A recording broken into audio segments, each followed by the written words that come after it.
Yesterday, great. Of course, you guys told us the rain was going to be moving in. What kind of timeline are we looking at like for that today? Yeah, I think the widespread stuff for most of us is later in the day now. Some of our western areas get a little activity this morning, but the more widespread rain is mid to late day. Which is deceiving because if you look at the radar, you think, oh, it's knocking on our door and it's just going to keep on coming. Yeah.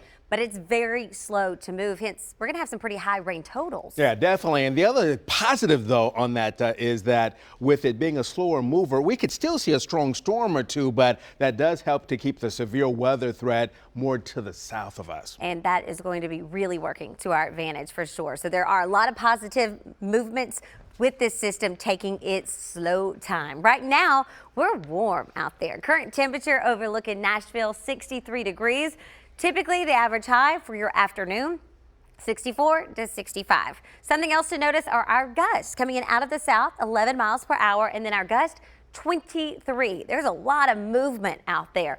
Right now over in Clarksville, you're starting out 66 on this Tuesday morning. And here's a look at the Power of 5 radars. You'll notice the majority of us not having any rain in the immediate locations. But you move your way closer to our west, Cadiz as well as Puryear, Murray, you're seeing some of those showers already moving in. And you're going to have some rain, but it's not going to rain all day. But you will be wet first, and you're going to have some pretty decent accumulations as the system slowly moves its way through. As far as the lightning, pretty electric. As it moves its way in, we are losing some of that electricity. So as Lelan pointed out, the higher severe threat does stay well to the south. I'm talking Alabama, Mississippi, Louisiana. Temperatures, though, so warm. 22-degree increase in Bowling Green from this time yesterday. That's 20 degrees warmer right here in the city. So everybody starting out in those 50s as well as the 60s. Winds are going to be something to note, and that's going to happen now. You'll notice the wind speeds around 5 to even 20 miles per hour, and then you're going to have these winds gusting as we do go throughout the day in excess of 40 to even 50 at times. That's why, Lelan, we do have that wind advisory that will start at 10 a.m. going with us throughout the rest of the day. Yeah, so be careful if you're out and about. You mentioned earlier about being in high-profile vehicles. Those winds gusting over 40 miles per hour, even outside of thunderstorms. I need to walk the dog this morning.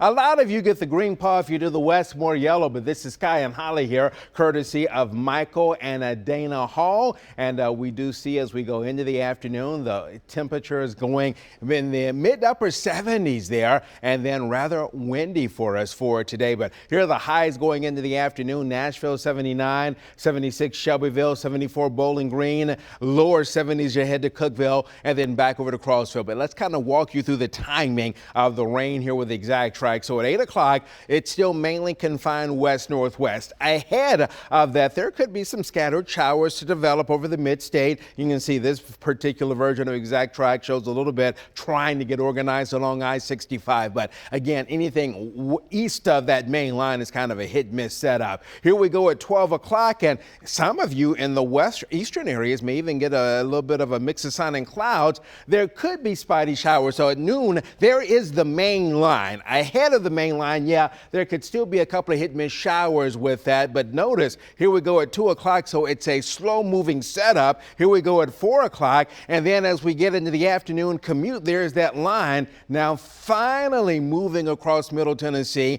moving across the metro area for us out there. There we go at 8 o'clock. Here's the setup at 9 o'clock along and east of I-65. By 10 o'clock, you can see it moving across more of the plateau. And then as we go into the overnight hours, we'll continue to watch some of the scattered showers on the backside of this. This will bring highs from near 80 today to highs only in the mid to lower 60s for you for tomorrow. So for this afternoon, we're at 79, tomorrow 64, 59 on Thursday, and then temperatures near normal, actually dropping a little bit more heading into the beginning of the weekend. Yeah, I mean, look at this. We're going to be waking up in the 30s Saturday morning, by the afternoon 53, then flirting with freezing Sunday morning, but we almost double with a high of 60. A lot of sunshine. We'll be back in the low 70s with dry conditions on Monday.